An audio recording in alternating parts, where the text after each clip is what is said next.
Lorsqu'on demande aux enseignants quels sont les principaux objectifs éducatifs qu'ils poursuivent avec les élèves qui présentent des incapacités intellectuelles ou d'autres limitations cognitives, la réponse la plus fréquente est le développement de l'autonomie.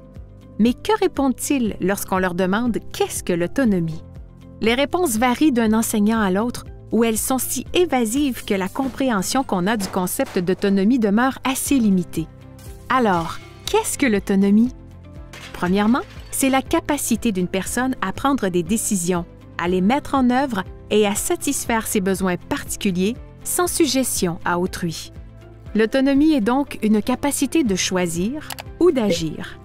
Deuxièmement, l'autonomie vise la satisfaction de ses besoins sans suggestion à autrui, c'est-à-dire sans être soumis à quelqu'un. Troisièmement, être autonome ne signifie pas seulement être capable de réaliser quelque chose seul. Autrement dit, l'autonomie n'exclut ni la collaboration, ni l'entraide ou les demandes d'aide.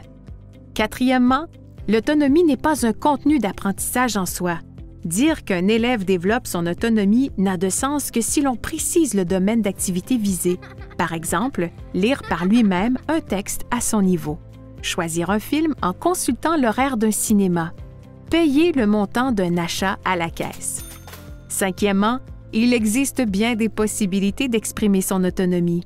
Par exemple, compter des jetons est un exemple d'autonomie directe par habileté standard. Former une collection d'objets à l'aide d'un gabarit mental constitue un exemple d'autonomie directe qu'on réalise en utilisant cette fois une habileté alternative, tandis qu'utiliser une calculatrice pour effectuer une addition est un exemple d'autonomie assistée, et se faire laver les cheveux chez le coiffeur est un exemple d'autonomie déléguée.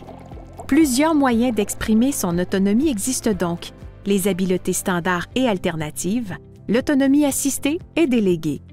En résumé, l'autonomie, c'est la capacité de choisir et d'agir.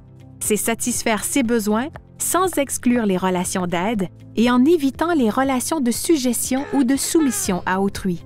Ce n'est pas un contenu en soi, c'est une capacité qui s'exerce dans des domaines d'activité précis, sans oublier qu'il y a plusieurs façons de l'exprimer. Capable comme les autres, approfondit le concept d'autonomie, les habiletés essentielles au développement de celle-ci, ainsi que des moyens pour enseigner ces habiletés à l'âge approprié à chacune.